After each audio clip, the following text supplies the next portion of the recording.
Welcome to Living One. I am your host, Olivia Crossman. Living One is Kerulos's monthly webinar series, now in its fifth year. With guest speakers from around the world, we listen in to how people are bringing their ethics, minds, and lives into alignment with nature for earth and animal liberation and revitalization. We ask the question, we know what's wrong, but what does right look like? Most importantly, how do we get from wrong to right?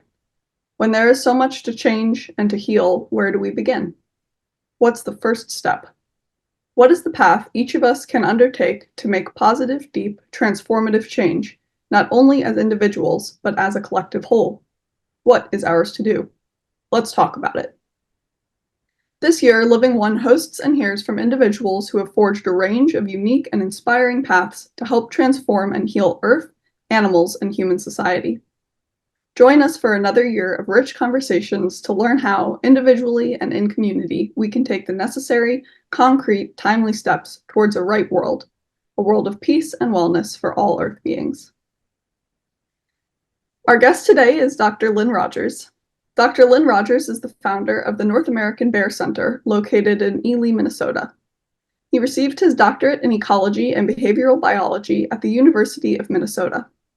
Lynn has spent more than 50 years studying wildlife behavior and ecology, focusing on black bears.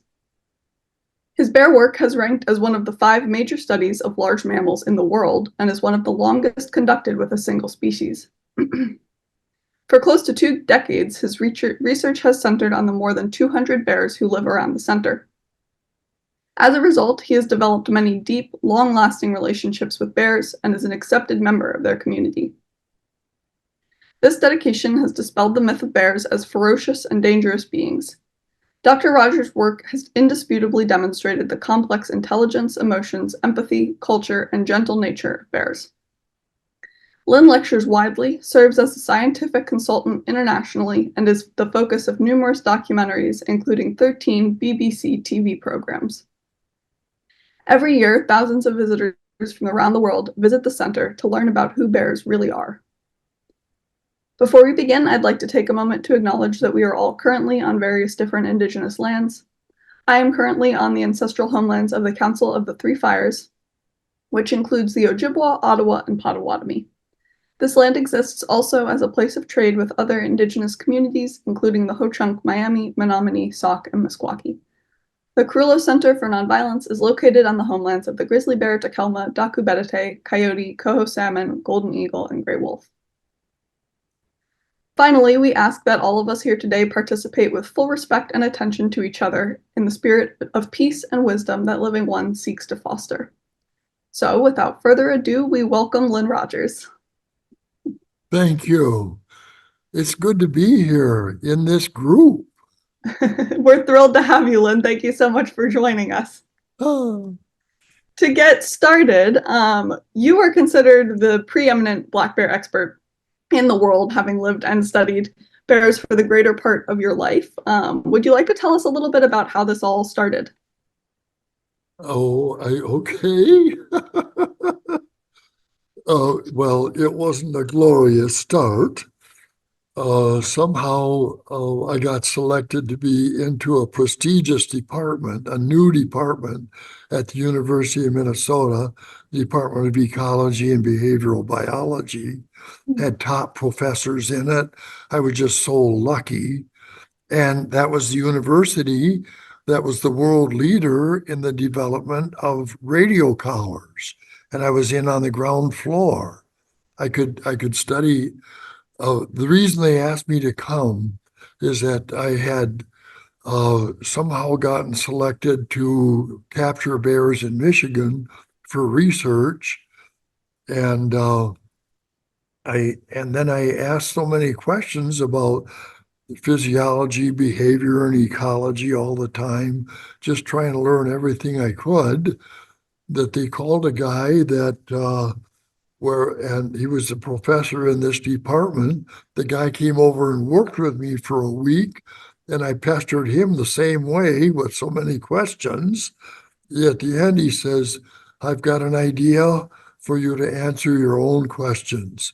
Why don't you come to Minnesota, be my grad student, and conduct Minnesota's first black bear field study. And and so I go crazy with everything I do. And so I then pretty quick in the department, professors were telling me, we don't see how you're ever going to get a PhD here. You're trying to do way too much. And you know a little bit about some things and not enough about anything to write a good thesis. And so I says, but you don't know how hard I'm willing to work. I want to learn everything I can. And so I thought I better I better write something up. I've been gathering so much stuff. I'll pick a topic and write it up. I did send it in to the American Society of Mammalogists, and of all things, they picked me as the winner that year of the Anna M. Jackson Award of Quality Research by a graduate student. And that helped me. And then there was a professor from Harvard, Bob Trivers from Harvard, a theoretician on sabbatical in this department, and he was a fun guy to talk to. I hung out with him. He said, "Hey, that paper you wrote, I got a buddy back in Harvard writing a book." I said, "Okay, if I show him this paper, what the heck?" I said, and so. And then a year later, the book came out. I had no idea what it was. It was identifying a new field of science, sociobiology. It's written by E.O. Wilson, and and then I looked to see if he mentioned my work at all. He had listed me in there as one of the four, but really it should have been five top studies of large mammals in the world, alongside Jane Goodall and Brian Bertram for lions and George Schaller, Ian Hamilton for elephants, and so uh, I couldn't believe it. All of a sudden, it went from you're not going to get a PhD here, but how did you know to pick an animal where everything you learned would be new? And I just fell into it. But well, as I did study bears, I did what I grew up doing. I just had a curiosity to understand my fears of animals that people expressed fear about. Hmm. When I was little, it was snakes. I couldn't help but pick up every snake I saw. And I saw how quickly they calm down with gentle handling. Hmm. I heard about bumblebees, how terrible they are. The biggest bee, they could kill you. And well, when one would land in a flower, I'd cup my hands around it. I'd feel it buzz around inside my hands, and I never got stung. I Hmm. did that over and over. Same thing with snapping turtles. Hmm. But bears was something that did not live in near Grand Rapids, Michigan. Hmm. And I remember on a camping trip as a teenager, the tent was too full. So I thought I want to sleep out. My parents that I was adopted by were nature loving, and they just gave me a good feeling about nature. I wanted to be close to nature, so I slept outside under the stars. And then all of a sudden, I heard somebody walking towards me. Oh, it's not a person. What is this big animal sniffing my foot and sniffing up and sniffing my face? It's a bear. I was frozen with fear. Hmm. But then the bear moved on. He preferred to tip over the garbage can. And so I started to question what I thought about bears. It was all bad at the time. And anyway, it just went on. And as I studied bears, I just looked for kinder, gentler ways to study them. And when I was young, everybody in the neighborhood, our hero was Tarzan. So we learned to climb trees, how to walk up them like you're going to go get coconuts and jump from branch to branch and stuff. We played tree tag, and uh, and then I saw a bad thing happen. Uh, my boss darted a bear way up in a tree, and then when the drug took effect, it toppled to its death. That's not what I wanted to be part of. And I said, and by that time I had learned enough. This was back in Michigan. I had learned uh, that I was starting to realize that bears are not the dangerous animals I thought. And so, and I was starting to understand their language a little bit. So I says, next time we got that, if I can have a big loop of rope or to have on my shoulder, if I can cut a long stick to put a syringe on the end of, I'll crawl up with the bear and I'll see how it acts as I come up. I'll know what to do. And it was slapping the trunk and blowing and acting ferocious, but it was retreating. Mm, It was where I started to learn that their blustery behavior is simply expressions of their own anxieties. And when I was able to turn my mind around and think in terms of their fear rather than my fear, and to behave in ways that would build trust mm, instead of exaggerate their fear, that's when I really started learning about them. And so as I saw the bear retreating, but looking blustery, I thought, oh, everything is fine. mm, And I did that many times. I never had a problem. And then I jab it with a long stick in the back thigh muscle. And then when it just started to turn its head a little bit in an odd way, the drug taking effect, I'd scamper up to where the bear was, tie the rope around the back leg, whoop, loop it around a branch a few times for friction, and I could lower a heavy bear to the ground gently. And so by doing that over and over, those kinds of things, trying to kinder, gentler stuff and build trust, eventually it took me longer than it should because, well, there was just enough about them that I didn't understand because I was always hearing, never get between a mother and her cubs. And I thought, could that be true? And, but then when I realized even that was more a grizzly bear thing, I think it's 80% of the killings by grizzly bears are by mothers defending cubs. mm, With black bears, when we got into numbers on what led to killings, only by about one black bear in a million. Um, I uh, I I realized that mothers with black bear mothers with cubs are not that dangerous. mm, Only three of the 60 or so killings on record since 1900 were even by mothers that had cubs. And so, and it wasn't certain that she was defending the cubs. mm. And so, um, it's just, I don't know. I'm talking too much. I should wait and see if anybody has some questions. What am I doing? Not at all, Lynn. That's an incredible journey that you just described in the arc. When you started with this, you spoke about your curiosity as a kid, Yeah. with different animals that you were afraid of, and your just kind of natural inclination to go pick them up, and learn about them. Can you tell us a little bit more about your childhood and this era of your life and that kind of curiosity? Maybe what you cared about when you were a kid. Okay. Well, my whole life has just been extremely lucky. I just can't believe it. When I think of the opportunities that have opened up, beginning when I was born.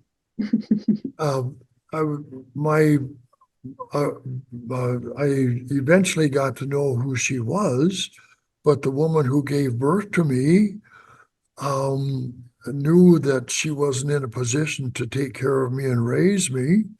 So she gave me up for adoption, did the very best thing she could, and I got adopted into a nature-loving family that raised me from the time I could walk, walking on little trails along creeks in the forest until that all felt like home. And then, uh, and my mother was particularly interested in birds, and my father used the cardinal call to whistle to have me come in for supper.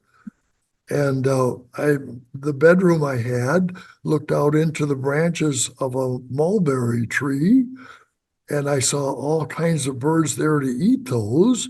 By the time I was like 7, I knew how to identify all the birds in the neighborhood and their songs because of the parents I had. And then as we grew up with Tarzan as our hero, we explored the forest from the bottoms of lakes to the tops of trees, just learning everything we could, and until we just all felt at home there. And then with that experience with bears, I got intrigued with bears. Mm. And I remember then going back up into the Upper Peninsula of Michigan and seeing a bear coming out of the woods to go to a garbage dump.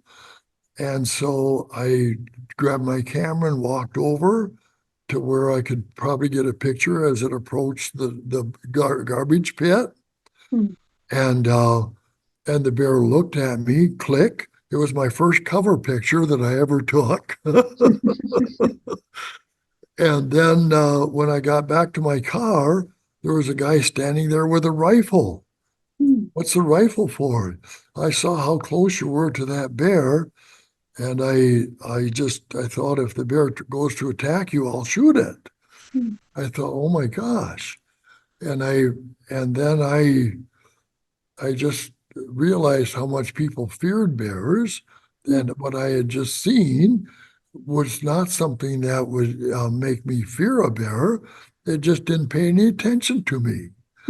And, and that makes me think of as I got to know bears better many years later, and and see them act blustery towards me, like as a bear approached, and then as it got close enough to feel anxiety more, then it would leap forward, slam its feet to the ground, blow, clack its jaws. And at first I interpreted that as demonstrating its weapons to me. Mm. Here's how hard I can slap. Here's my teeth clacking. But then I realized it was just expressing its own anxieties.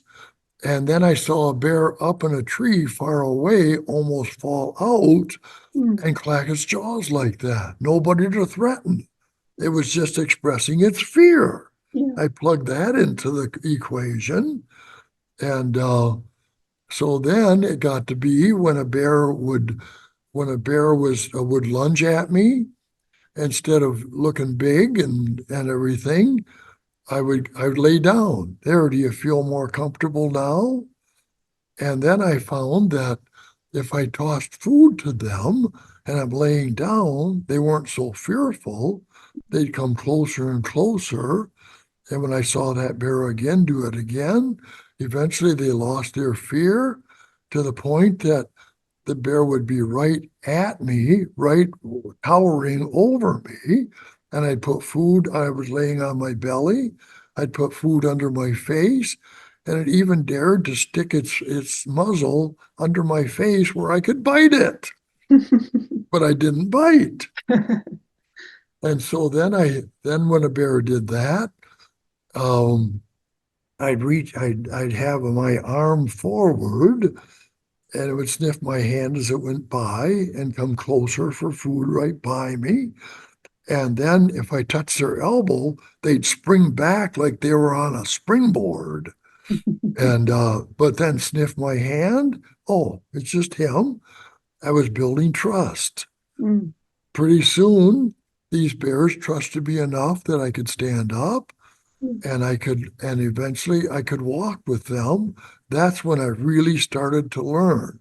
They weren't attracted to me.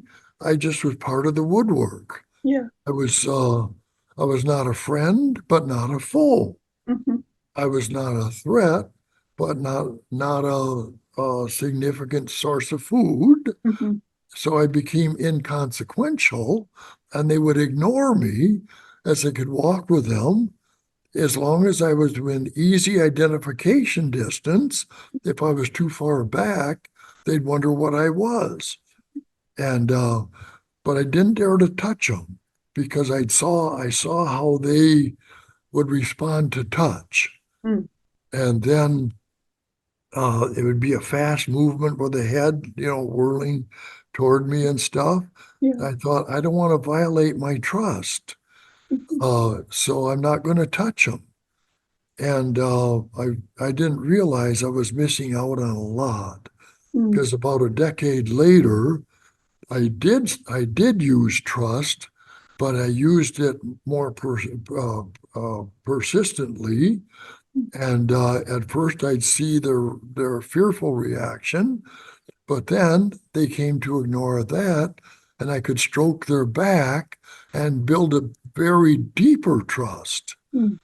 I could add, and I could put radio collars on them without using tranquilizers, and I could. It wasn't they were attracted to me. I was just still. They just. I could touch them.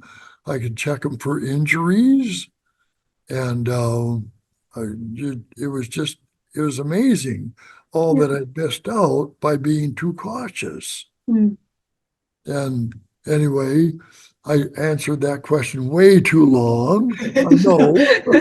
It's all fantastic. Lynn, this is all, it's so interesting to hear about the really the slow arc into these experiences for you. And you mentioned the experience you had as a child when the bear came up to you and sniffed your feet and your face. As it sounds like that was a pretty pivotal experience for you Exactly. in this development. Can you think of any other experiences or interactions? I know you've named a number already, but that you would describe as pivotal among your work with bears.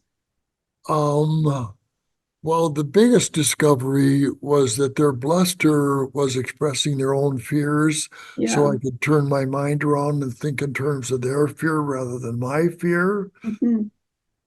And then when I found that I could build trust, that they did calm down with me, Yeah. but that they really weren't attracted, so I could do good science with them. I could be with them, but just part of the woodwork. Yeah. And I'd be within touching distance, but in the days of not touching, I didn't touch.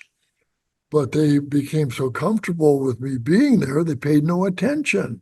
Yeah. That's when I started walking with them I had to overcome my fear in the dark a little bit Mm. because I couldn't read them. All I could do was hear the rhythm of their breathing. And so, um, as I overcame that fear, and then I started walking with bears, go 24 hours at a time, so it wasn't biased toward any time of day. Mm. And and then I found that they were the same at night as they were by day, and not a problem. Yeah. And it didn't make a difference how big a bear was. Actually, the bigger the bear was, the more confident it was, Hmm. and the more I could trust it. As the smaller bears, it took them longer to get over their fear of me because they had a lot of fear in their life of other bears and whatever. Yeah. Oh, another discovery that was good was that you know how to ask a question to get somebody talking, don't you? Oh, don't get me jabbering. I don't know when to quit. Just That's my what we're here favorite for. subject. So go right ahead. It's, was that they have a critical socialization period between 6 and 12 weeks of age. Mm. Like with deer, that critical socialization period is their first 10 days of life. Mm. With a bear, their eyes are still closed in the first 6 weeks, but as their eyes open, then they start to discern who is good and who is bad. And then at 12 weeks, that's about when they leave the den. So for that time in the den, if I can spend time with them there, have them get accustomed to me, it's Yeah. way easier and can learn more later Mm. as they just feel he's nothing. Yeah. He's not a problem. Absolutely.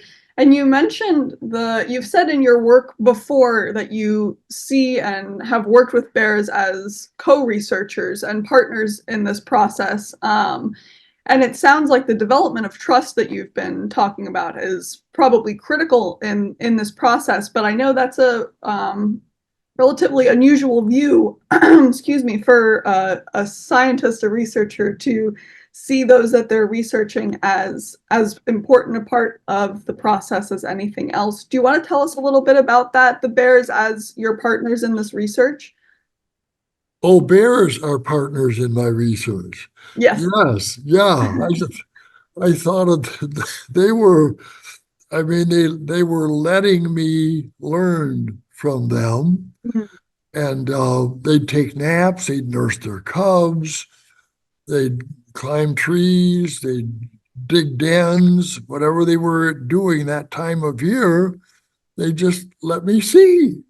So I felt that they weren't really friends, although I did love them.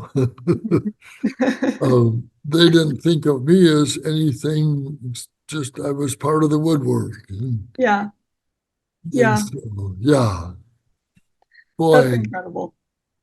yeah. And at first I thought you meant friends that co-workers or something, like I thought of bears. Was that as I became, eventually the U.S. Forest Service saw what I was doing. And they, for years, they'd been coming up to go to dens with me and work with me in the field. High officials out of Washington coming up to do this. And I didn't realize that they were vetting me. Mm.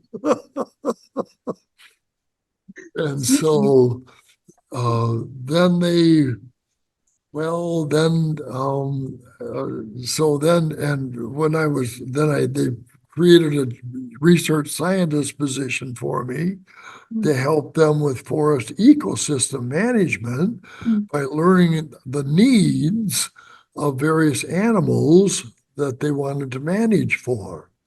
Mm. Oh, just a quick aside, the first one that I did with that, they came to me and asked me, Lynn, we're trying to create a new research scientist position here.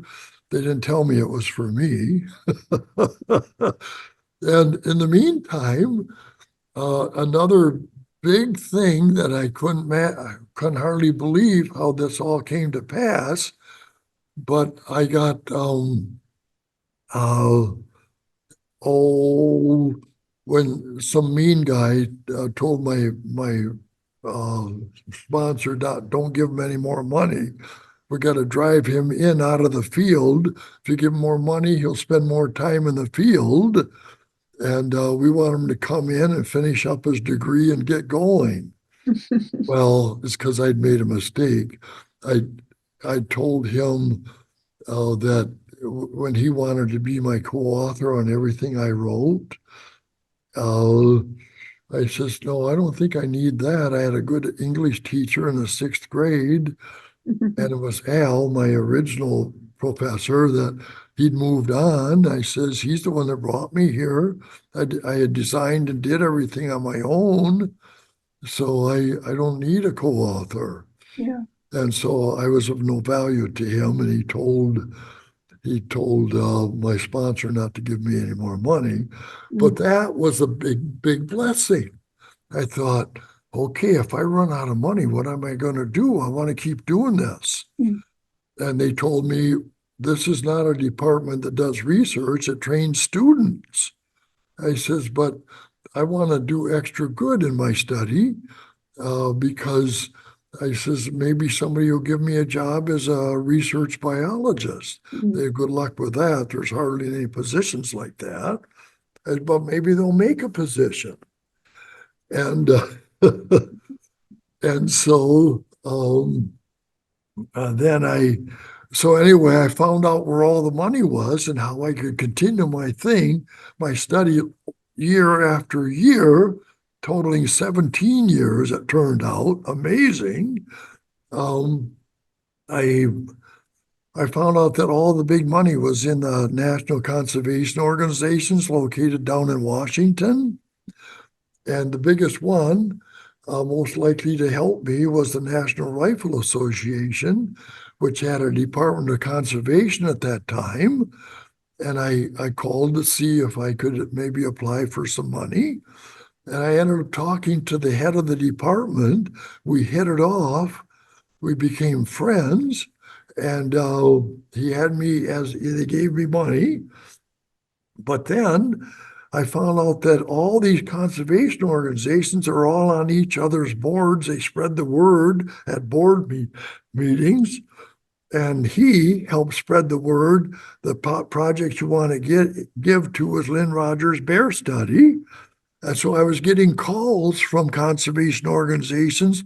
We heard about your study. How can we become part of it? Can we give you money? Yes. And I couldn't believe it. And that made a little problem in grad school because they said, Lynn, the problem with you is you have too much money. You realize you got more money for your little bear study than we got for all the rest of the projects in the department put together. Wow, I didn't know that, but it is I'm not competing with anybody. People are calling me. Mm. And so then, oh, I couldn't believe stuff that happened. Cliff Morrow was the head of the Department of Conservation at the NRA. He had me as a major speaker for an annual conference, Mm. the biggest audience I've ever spoken to, and they were all big shots. And then after my talk, I was walking around in the hallway and I saw Cliff, and I says, Cliff, is there anybody here that might be able to donate or loan me a night vision scope that just got invented? You should talk to that guy right there. Just a regular guy, looked like any of us. And I said, hi, Cliff. Cliff said that you're the guy to talk to. I don't know who you are, but to ask for a night vision scope. He looked at Cliff, he nodded. He got out a piece of paper, wrote on it, call this number and tell him Admiral Kidd told you to call. Ask him for, wow, I never talked to an admiral before. I said, but how can you tell the Navy, this is the Department of Naval Material, Mm. I said, how can you tell them to let me have a night vision scope? Oh, I'm the director of Naval Material. The people I ran into there, I couldn't believe it. That is incredible. That is such a small world in that situation. And then I was in more trouble when all of a sudden, to my little project, came a night vision scope in the mail. At that time, they were about 3 feet long and almost a foot in diameter, Wow. but it would open up nighttime for me back in the early stages. Mm. And then, so anyway, just one thing led to another. I couldn't Yeah, believe it. that Oh, is incredible. Yeah. and then, oh, I guess I said that. Then, anyway, then all of a sudden I found out that the money, oh, I said, I called Cliff. I says, can you raise money for this thing that the Forest Service wants? Oh, yeah, if you want. Yes, okay. So he called Hubert Humphrey. And he was not the vice president yet, but he was a big senator from Minnesota, Yeah. and he got the money. And then it went back through the NRA, back to the Forest Service, but the Cliff had done a bad thing. He marked 80% of the money to be for me. And I says, you don't have, I told the foresters, I didn't know he was going to do that, but don't pay any attention to it because, I mean, just use it like you were going to. Mhm. Well, it was for you anyway. So just, and so then it just, one thing came together and then the next year they made the position. I had to go through the national competition, but they'd written the uh, job description for me, and so I won, and I couldn't believe it. It was just I was in a position I couldn't believe. Yeah. That's Hmm. incredible. That's incredible. And we're so lucky you were because your work has been so transformational. And it really is so unique in the way that you approach bears and understand bears and have helped all of us to do the same. Was the process of getting the general public's mind to adapt to what you were teaching about bears and understanding about bears? How has that process been? How do you think people have adapted their understandings, or are we still kind of slow to come around? Boy, now that's an interesting another story. When I came to Minnesota, and my job first was to design the project. I Mhm. couldn't believe it. I'm a little beginning grad student. I'm designing a big thing, and and so I went to the Department of Natural Resources here, and I asked the top wildlife biologists. I'm trying to design the first black bear field study here, and how can I make that it most valuable to bear management? Hmm. And he says, well, we're expecting more out of you than just what you can do with your project. I don't know what they'd heard, but they said management here for bears is nothing. We just lifted the bounty on bears 3 years ago, but the bounty has been so long that they've decimated the population, and the public fear is so rampant in Minnesota that uh, people demand that we do not elevate bears to big game status so that we can limit hunting. They demand to have the right to shoot any bear as a varmint, like a rat, anytime, in any number, kill them in any way.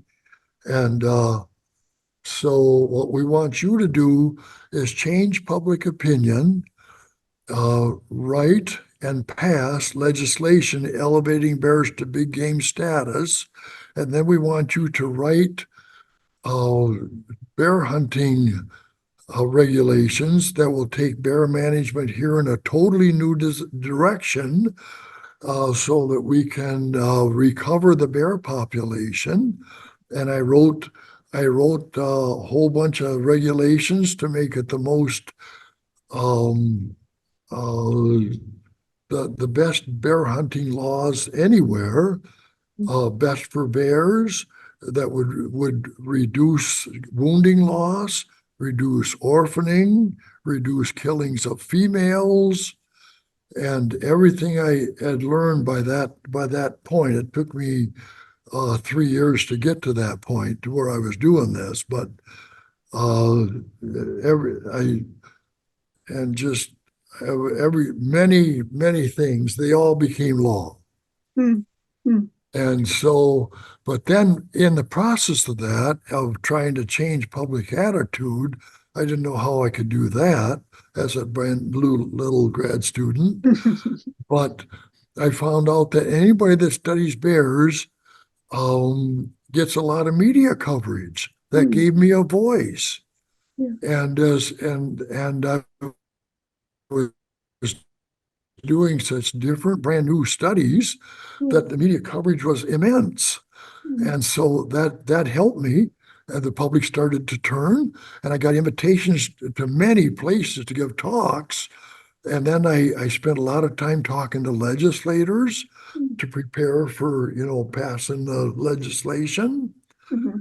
And uh, anyway, it all came together, and that taught me, though, that anybody who studies an animal whose welfare depends on public attitude has a responsibility to share his findings with the public.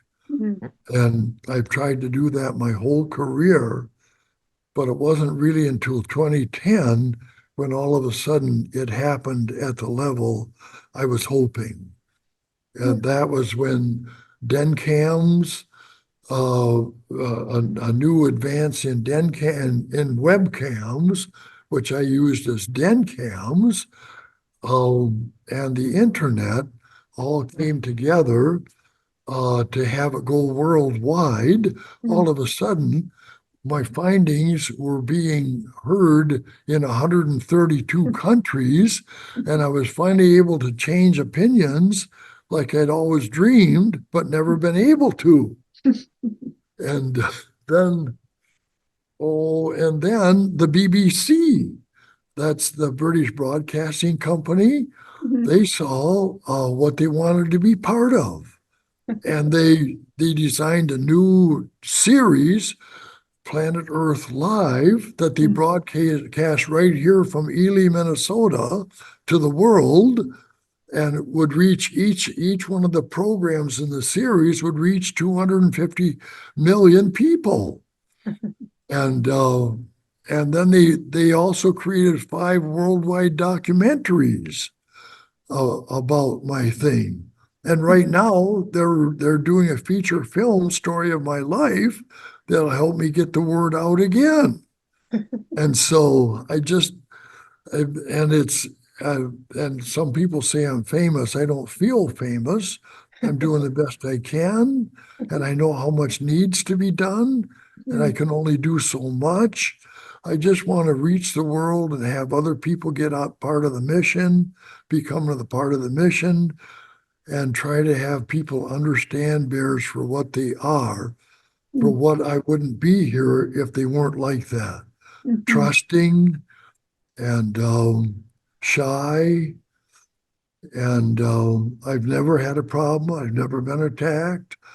And even though I spent nights sleeping next to mothers with cubs, not really sleeping, I'd be to stay out of the bugs, I'd be in a sleeping bag Mhm. with a flashlight, uh, tapping 2-letter codes into a specially designed computer, specially programmed computer, to say when they nourished and for how long and through the night and all that kind of stuff. That never had a problem. Yeah. That's just beautiful, Lynn, and your work has had such an incredible impact. So we're really grateful that you came on today and shared everything with us. I'm sure our audience has a bunch of questions that they'd like to ask you, so I won't keep going with the interview. We'll open it up for the audience. But thank you so much. It's been really Supers. inspiring. Thank you, because it's just I my favorite thing is to be able to help bears, and you're doing that. Oh, it's been fantastic. Thank you. If anyone from the audience has anything they'd like to ask or share with Lynn, we do have quite a few people here. So, yes, Douglas.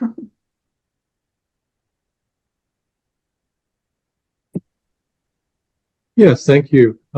Thank you for a really interesting and stimulating discussion of bears and also about your career. I should say I'm an anthropologist, and what strikes me is that you basically took an anthropological approach and were doing participant observation with bears. Would be the way I see it from my perspective. So I'm also very interested in a topic that relates to your main message that bears are not lions and tigers and bears, oh my, we should be afraid of them. And that is the great extent of restraint that we humans and other animals seem to show when it comes to being aggressive or being violent. And I know this is like totally backwards to much of the way the public thinks and many of my colleagues as well. But I'd be really curious if you had some observations and some insights about how the black bears show restraint and do not act overly aggressive towards each other or towards humans. Okay. Yeah. Hey, good question. Yeah, it's all about how they evolved. They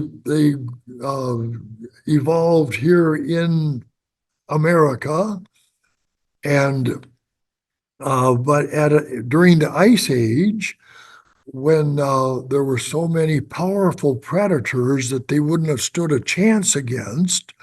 There was the giant short-faced bears. There was the saber-toothed cat. And there was the dire wolf that would be in packs with powerful bites. The American lion, larger than any lion today. And here was bears, black bears that wouldn't stand a chance against any of them.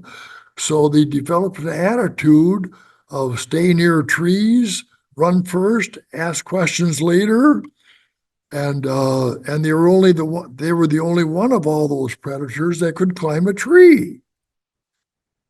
So their survival was in escaping. And so, and now then pretty soon grizzly bears, brown bears, came over the straits between Alaska and Russia. And but they had not evolved with those same critters that were here in North America. And they were bigger, they were more powerful, and they lived more in open land where there weren't trees to escape up. And grizzlies don't climb trees really anyway. Cubs do.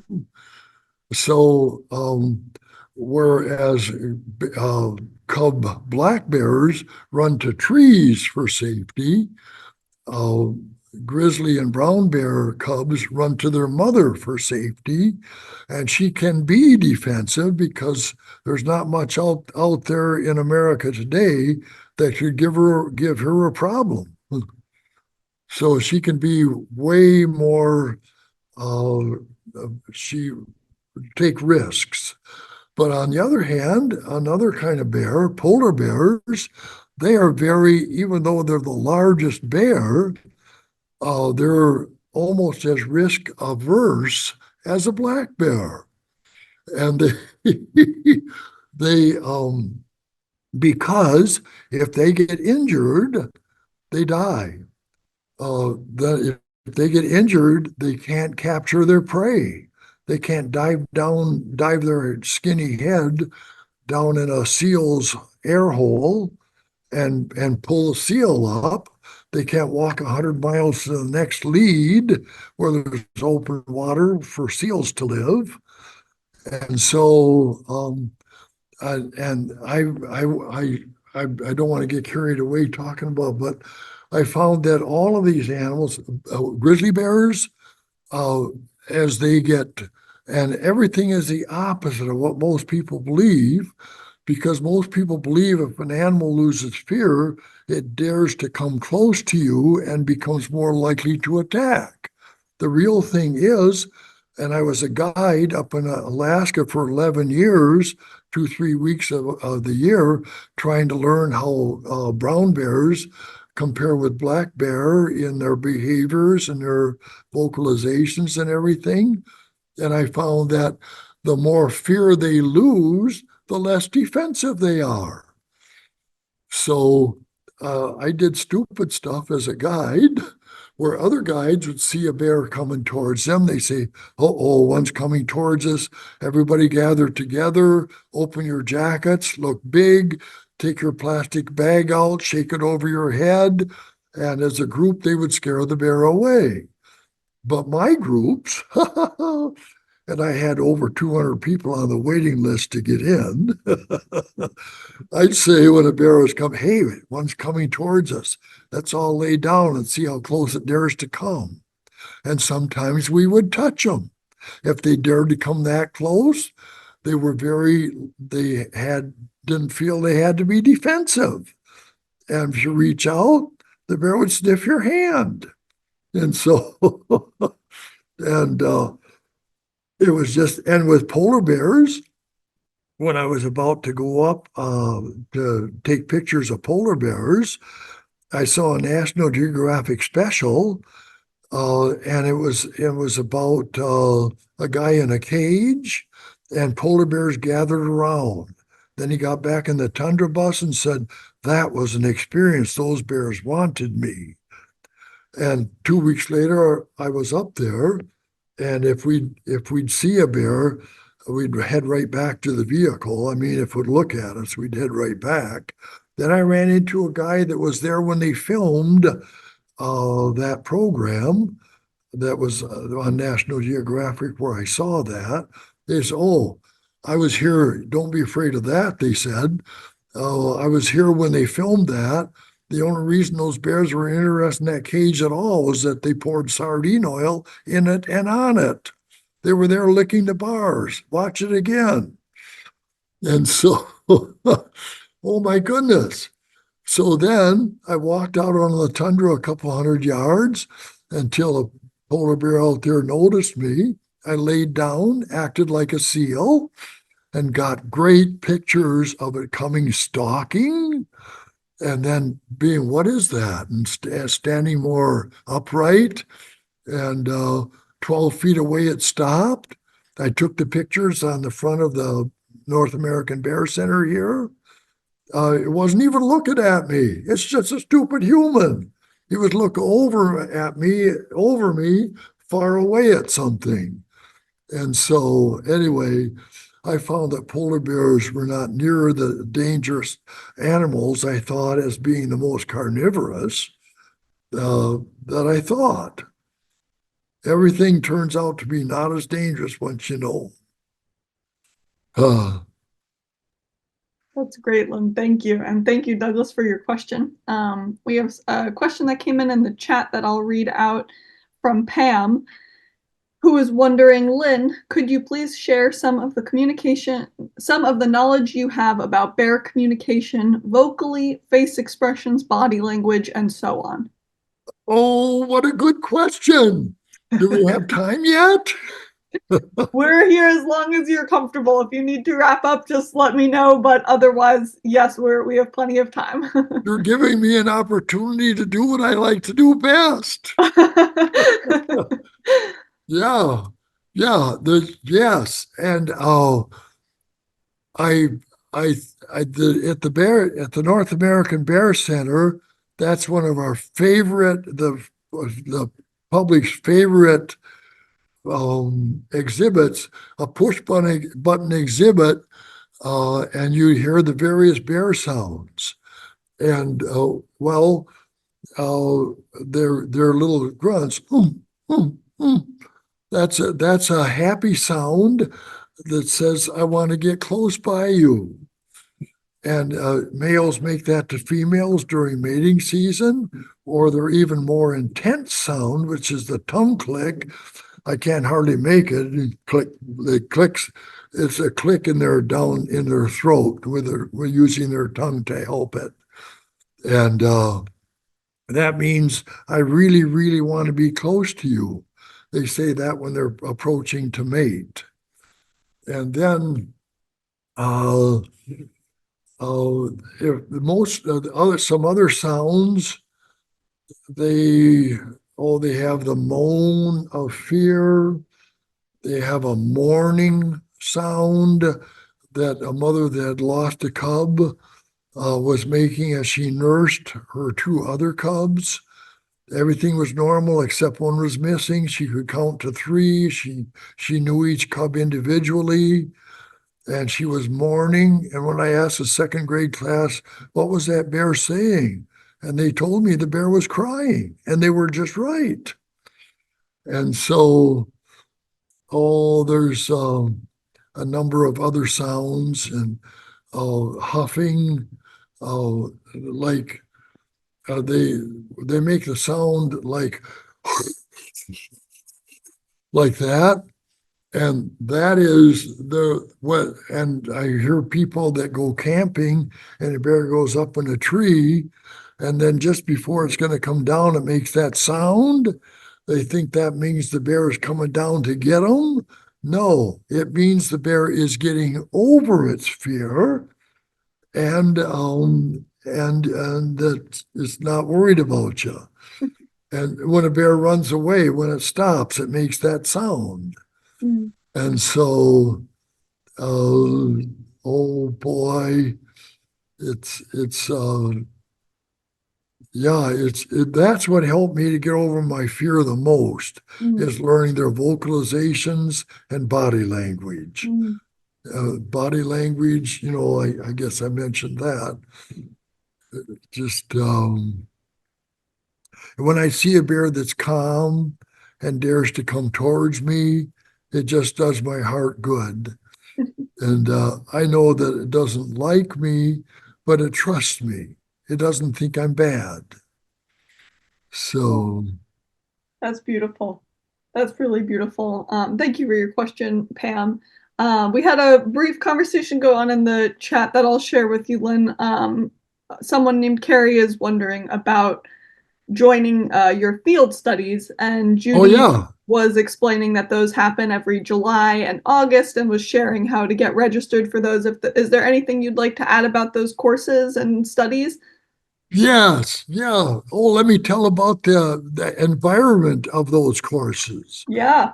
Um, uh, Way back in around 1960, when bears were so feared in Minnesota that there was a bounty on them and everything, and there were varmints to be shot in any number.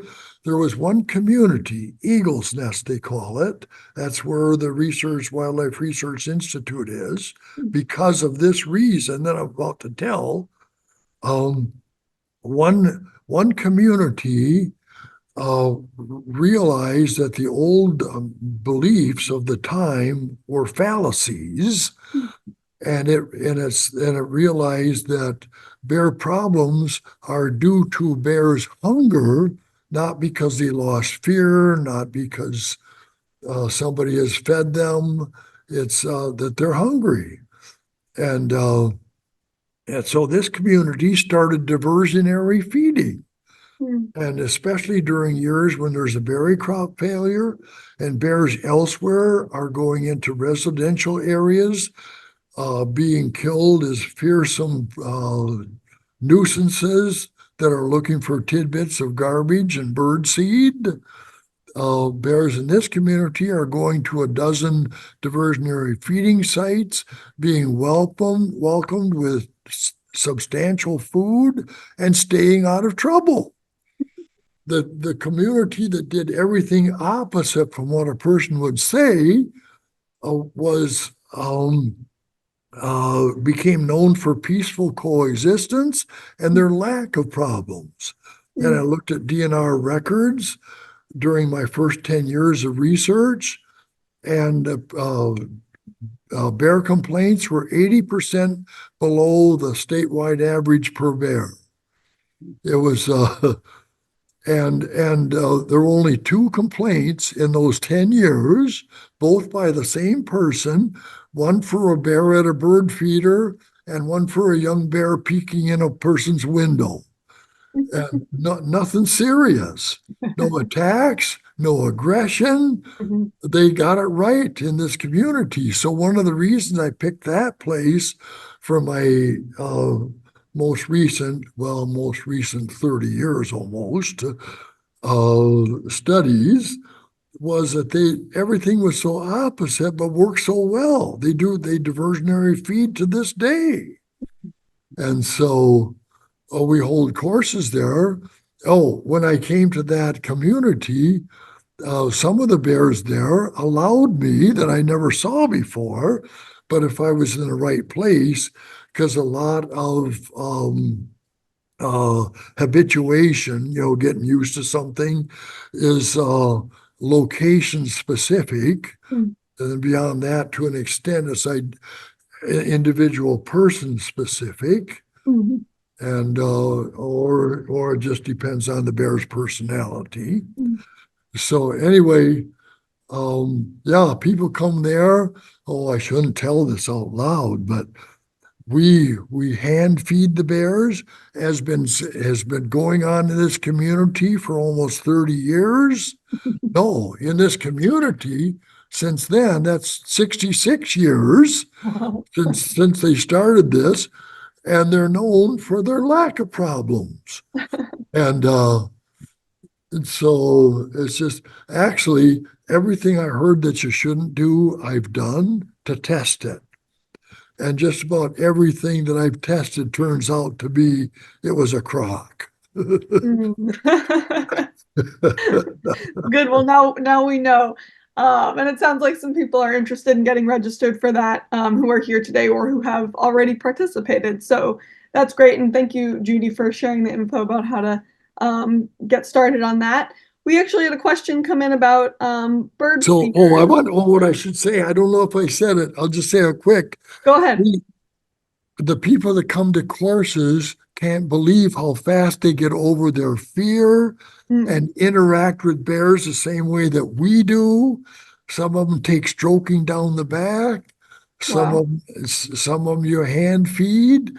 But what everything I say about a bear, think of a bell-shaped curve around it. Mm. Some are quick to adapt. Some can never adapt.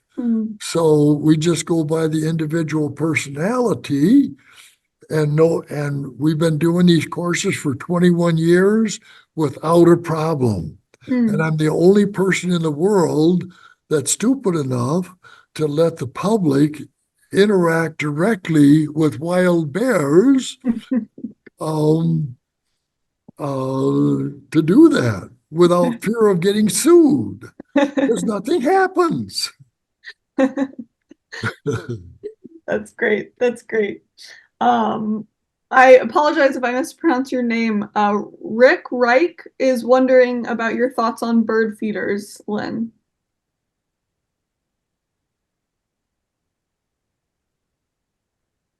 I don't see them. He just asked he typed something into the chat at the bottom. He was wondering if you would share your thoughts on bird feeders. Bird feeders. Yes. Oh, yeah. Yeah, that's what gets a lot of bears shot, going to somebody's bird feeder, bang, because people are afraid if a bear dares to do that, it would probably dare to attack me too. It's so hard to get past the old misconceptions. Yeah. So, but yeah, bird feeders. But in this community, people put out food for the bears and the birds or whoever wants it. That's great. That sounds like a good antidote. Shannon wrote in the chat, she said she just wants to thank Dr. Rogers for all his research. It was because of him and a bear named Jewel and her cubs, Fern and Herbie, in 2012 that started me on my journey to fall in love and learn about bears, especially in Florida. What I have learned has helped me in advocating for the protection of Florida black bears over the past decade. Thank you, Doc. I just saw the name. I know that name. And she's one of the smartest about animal minds of the people I know, but they fit right in with the group that I see here that are part of the Kerulos group. And Gay Bradshaw, she I spent my career trying to learn bears' minds and how to build trust and what are the meanings of everything that they do. And now all of a sudden, instead of it being a nameless thing that I was doing, there's all fields of science springing up. And then I didn't realize when this person that was just on there told me about a new field of science called trans-species psychology. So I looked up more about it and I found out that your very own Gay Bradshaw was the founder of that field of science. That's the kind of people that are in your group. Yes, indeed. And Our you fearless leader. didn't know that I was studying you the whole time. What'd somebody say? That's That me. was gay. I said you, and you never knew that I was studying you at the same time. Oh, yes, psychology people scare me. They can read my mind and they know how dumb I am. That's great. Um, That's great, Lynn. Looks like we have one more question in the chat from Mike, who is wondering, do you think that as the Arctic sea ice goes, will polar bears be able to adapt to a terrestrial environment over time? I they cover such big distances. I don't know how a person would work with them with one long enough and stay with it to be able to do that. But this bear that came from a long distance away because I was acting like a seal. When it got there, realized I was a human and just was not disturbed. Mhm. And so that it was 12 feet away, paying no attention. And I had experiences like that with a couple other bears too. And so I believe it would be possible if you could spend the time with them. Mhm. And so, uh, but that's getting a little bit beyond my knowledge.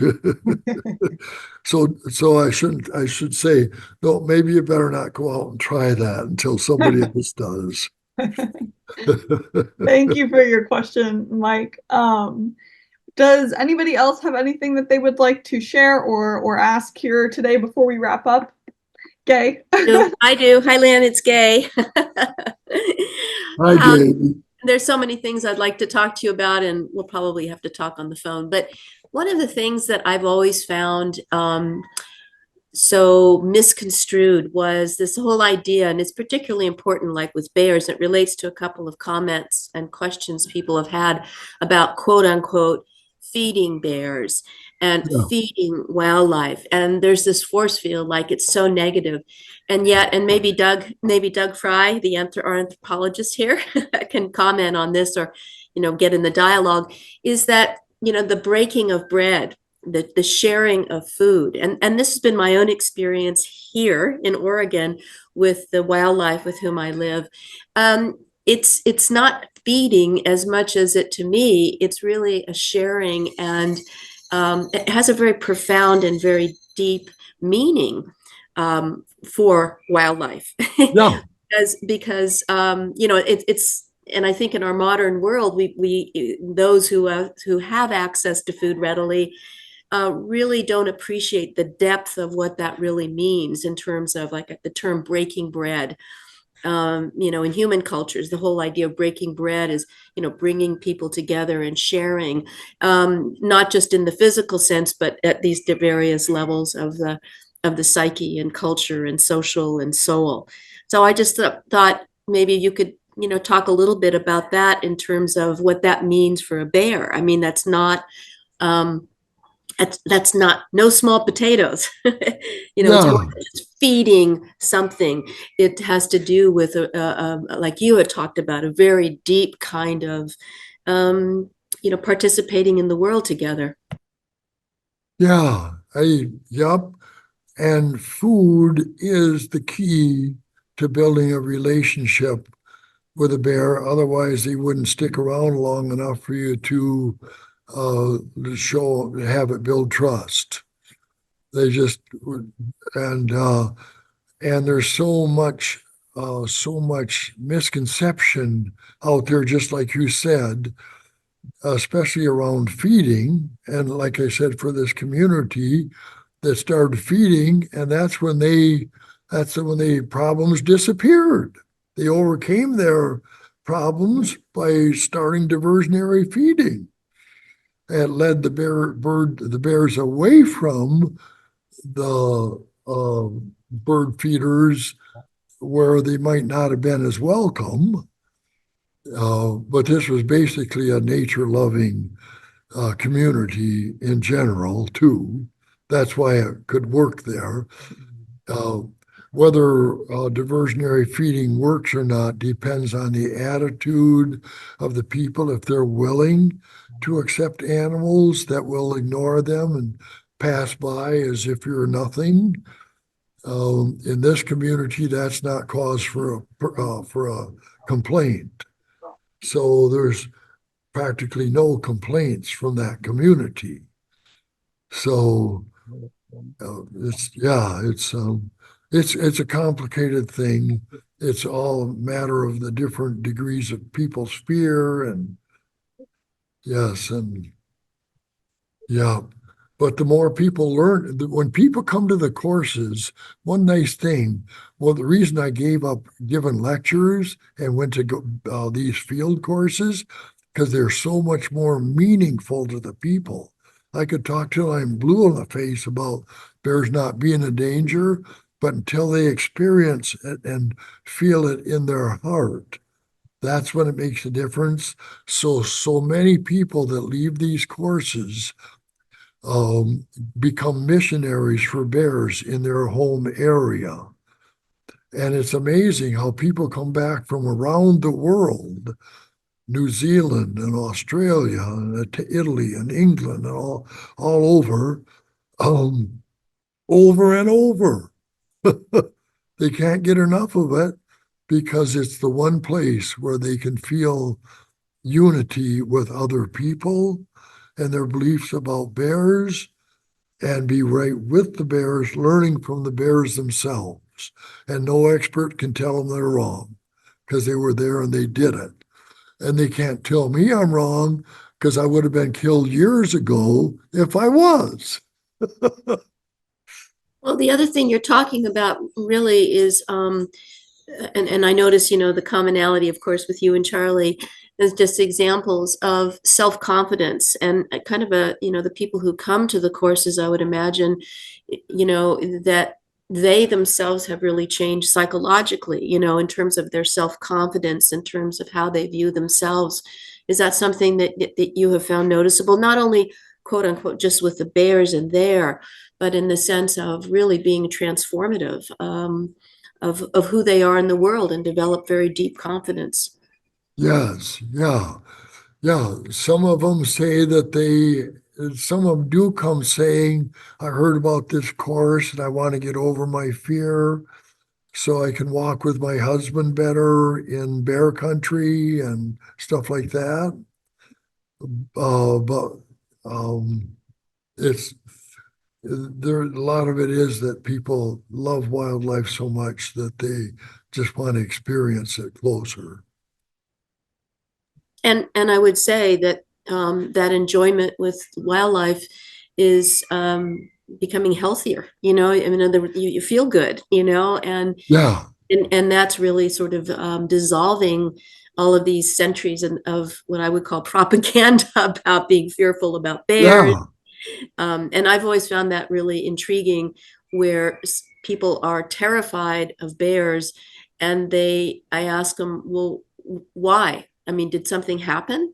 And they say, no, it's just bears are dangerous. So, in other words, that yeah. all of this image is not personal experience or even secondhand experience. It's just kind of been conditioned. Yeah, you're right. You're right. And yeah, and I look forward to these courses all winter long to be back with people that I know from previous courses, newcomers that will be yet another person sharing the minds and hearts of the people around them for wildlife and especially bears. Thank you. Beautiful. Thank Thank you you. so much, Lynn. Thank you, Gabe, for your questions. Is there anything else anyone would like to share or add before we wrap up today? I think there was another chat that was not read. Oh, let me look. Yes, there is Mike. Oh, it looks like Shannon was talking about Jewel, who holds a special place in her heart and is always happy to hear updates about her and her two cubs. And then Pam shared, "You have changed the world for bears, Lynn. I'm so grateful for your knowledge, having informed the relationships I have with my neighbor bear community where I live. You and Charlie Russell and Bear Kilham have truly changed how we view these incredibly wise, socially sophisticated, emotionally savvy bear people, hoping that you continue to bring us wisdom for many years to come. Me too. Thank you. Yeah. Thank you, Pam. Oh, Yeah. The final thing in the chat is from Michelle, who says, yes, the bear course truly deepens embodiment with or without bears around. All I right. didn't hear it. Oh, Michelle said that, yes, the bear course truly deepens embodiment with or without bears around. Wow. Because there's lectures that they can pick the lecture they want to hear. Like the one, the most popular probably is the one on black bear vocalizations and body language, how to read a bear. When you see a bear in the woods, how to read what it's thinking, its ear position and its, like stuff that people would mistake. Sure. Like the last hair to be shed is a strip right down the spine. All the side hairs get torn away walking through bushes. And so it looks like a bear is standing with its hackles up. A lot of people mistake that. They don't put their hackles up. And so it's, yeah, it's people learn so much. Then we end up here at the North American Bear Center. To brag about that, a couple years ago, our little North American Bear Center got selected by Popular Science magazine as the #1 science center to visit in Minnesota. That's fantastic. And I know how it how it came that way, because when I was designing it, I was giving lectures all over creation. I was getting the same lectures everywhere. So that's what the Bear Center had to answer. And it That's does. fantastic. That's really great. Well, I would love to come take a visit. I'm in Chicago, so it's a 9-hour drive, but maybe I'll make it the trip sometime. It sounds like an incredible place. Lynn, Lynn, I have one more question. Okay, go ahead. This is Gay. I'm sorry to interrupt. No, I just had one more question. I know we're going to close, but I was really struck by your description of how, you lie down or you have lain down next to the bear. And I just felt like this was this amazing example of, stepping down of human privilege. In other words, it's like I'm lying down, and it really is very symbolic of this sense of arrogance, of giving up the arrogance of our species, of giving up this arrogance that we need to be in control and dictate. So I know you were doing it, in a kind of a practical way, but in a sense, it really, I think that's something, an understanding that the bears feel. You know what I mean? That they really feel that the deeper meaning of you lying down. Yeah, you're right. You're right. I was just trying to look the most vulnerable, and that's opposite what you always hear.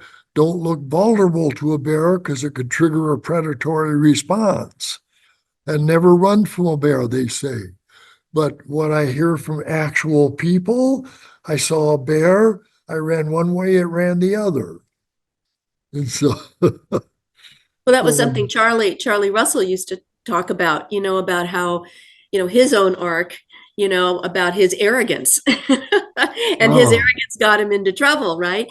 And so that was one of the lessons that he had was, shedding that sense of this implicit, intrinsic, self-assumed privilege and arrogance of being a human. So it was just reminiscent of that. So he let the bears come to him if they wanted to, and he would sit there and a bear could come right up to him, and he had a way with bears. Like you. Thank you. Yeah, I like Charlie. Thank you so much, Lynn. And Matt added one thing to the chat saying vulnerability breeds deepened relations. Go figure. Say it again. Matt said vulnerability breeds deepened relations. Go figure. Yeah, yeah, yeah, yep. And Molly added, thank you so much for your example of what is possible when we build trust with and get to know others. A beautiful life. Thank you all. Thank you so much, Lynn. This has been incredible and so inspiring. Your contribution and impact is really profound. So thank you for taking the time today to talk with us and share your wisdom. Thank you for taking the time. It was a pleasure, really. For me Our too. next Living One speaker will be 3 weeks from today on October 25th at 10 a.m. Pacific time. We will welcome Kim Stallwood, an author and independent scholar with more than 45 years of personal commitment as a vegan and professional experience in leadership positions with some of the world's leading animal rights organizations. If you feel called and enjoy Living One, please consider donating at the link on our website, kerulos.org. Once again, thank you everybody for taking the time today. Thank you, Lynn, so much.